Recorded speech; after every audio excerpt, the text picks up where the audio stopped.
یہ بات ہے سال 2014 کی۔ عید کا دن تھا اور ہر جگہ جشن کا ماحول تھا۔ یہ دوسری عید تھی جو ندیم اپنے پیرنٹس کے بغیر منا رہا تھا۔ ندیم کے پیرنٹس کا 3 سال پہلے ایک روڈ ایکسیڈنٹ میں انتقال ہو گیا تھا اور تب سے ہی وہ اپنے ماموں جان کے پاس رہ رہا تھا۔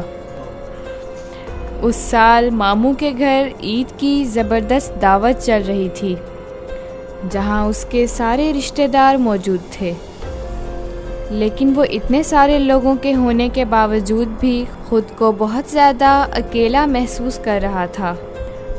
اس کو اپنے پیرنٹس کی بہت زیادہ یاد آ رہی تھی۔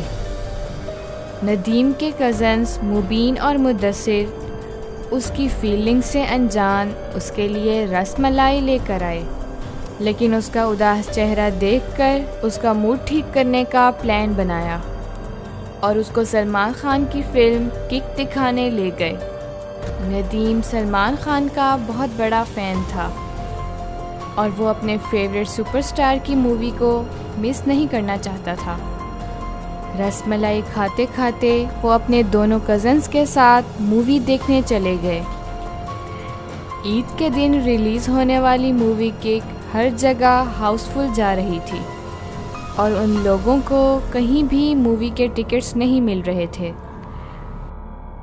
بڑی مشکل سے انہیں شہر سے کئی دور ایک پرانے سے سینما میں 3 ٹکٹس مل ہی گئے۔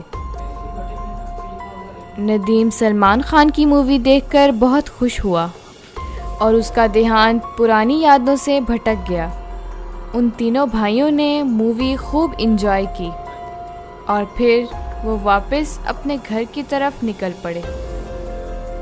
مبین اور مدثر ایک بائک پر تھے اور ندیم اپنی ویسپا پہ ان کے پیچھے پیچھے کک مووی کا ایک گانا گنگناتا ہوا جا رہا تھا۔ ندیم کے بھائیوں کو ایک سنسان شارٹ کٹ راستہ پتہ تھا،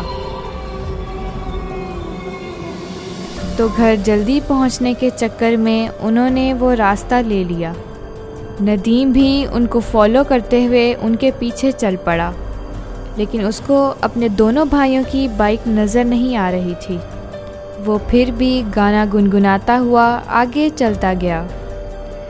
چلتے چلتے ندیم کو سامنے اچانک سے بہت بڑا کالا سایہ دکھا۔ وہ گھبرا گیا اور اس نے بہت زور سے بریک لگا لی۔ اسے اپنے سامنے ایک 8 فیٹ لمبا آدمی دکھائی دیا جو اس کو گھورتے ہوئے اس کی طرف بڑھ رہا تھا۔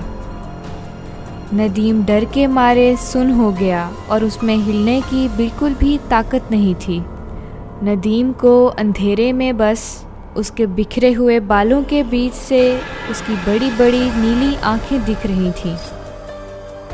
وہ ندیم کے پاس آیا اور اس نے کہا کہ وہ بہت بھوکا ہے اور اسے کھانے کے لیے کچھ چاہیے۔ ندیم کا جسم ڈر سے ٹھنڈا پڑ گیا تھا۔ وہ اسے سن رہا تھا لیکن منہ سے ایک لفظ بھی نہیں نکال سک رہا تھا۔ اس آدمی نے پھر سے غصے سے کہا، مجھے ابھی کچھ کھانا چاہیے۔ جیسے جیسے اس کا غصہ بڑھ رہا تھا ویسے ویسے وہ آدمی اور بڑا ہوتا جا رہا تھا، جیسے کہ وہ کوئی بھیانک راکشس ہو۔ اچانک سے ندیم کو لگا کہ اس کی امی نے اس کا ہاتھ پکڑ لیا۔ اس نے پیچھے مڑ کر دیکھا تو وہاں کوئی نہیں تھا۔ تبھی اس کو یاد آیا کہ اس نے گاڑی میں رس ملائی رکھی تھی۔ اس نے جلدی سے رس ملائی نکال کر اس بڑے سے آدمی کو آفر کی۔ اس آدمی کا ہاتھ اس کی طرف بڑھا اور اس نے اپنے لمبے لمبے ہاتھوں سے رس ملائی لی اور وہاں سے غائب ہو گیا۔ بیچ راستے میں اکیلا کھڑا ندیم کچھ سمجھ ہی نہیں پایا کہ اس کے ساتھ کیا ہوا۔ وہ جلدی سے اپنی ویسپا سٹارٹ کر کے وہاں سے نکل گیا۔ کچھ ہی دور راستے میں اس نے دیکھا کہ مبین اور مدثر روڈ پر زخمی حالت میں پڑے ہیں۔ ندیم نے جلدی سے ایمبولینس کو بلایا اور انہیں ہاسپٹل لے گیا۔ ماموں جان یہ سن کر اپنی فیملی کو لے کر ہاسپٹل پہنچ گئے۔ مبین اور مدثر کو جب ہوش آیا تو انہوں نے بتایا کہ راستے میں کچھ گنڈوں نے انہیں روک کر سارے پیسے لوٹ لیے، اور پیسوں کی لالچ میں گنڈوں نے انہیں بہت مارا، جس کی وجہ سے وہ زخمی ہو گئے۔ ندیم نے بھی اپنے ساتھ ہوا قصہ سب کو بتایا۔ ماموں جان نے بتایا کہ اگر ندیم بھی مبین اور مدثر کے ساتھ چلا جاتا تو وہ گنڈے اسے بھی بہت مارتے۔ شاید وہ بڑا آدمی کوئی جن تھا جسے اس کے امی ابو نے ندیم کی حفاظت کے لیے بھیجا تھا۔ ندیم نے جب واپس سوچا تو اس کو سمجھ آیا کہ شاید ماموں جان صحیح کہہ رہے ہیں، اور اس بڑے سے آدمی کو اس کی حفاظت کے لیے بھیجنا ہی اس کی عیدی تھی، جو اس کو اپنے گزرے ہوئے پیرنٹس سے ملی۔ اس دن کے بعد سے ندیم کو اپنے پیرنٹس کی کمی کبھی بھی محسوس نہیں ہوئی۔ اس کو ہمیشہ لگا کہ اس کے پیرنٹس اس کے ساتھ ہی ہیں۔ پیارے ویورز، آپ سب کو ہماری طرف سے بہت بہت عید مبارک۔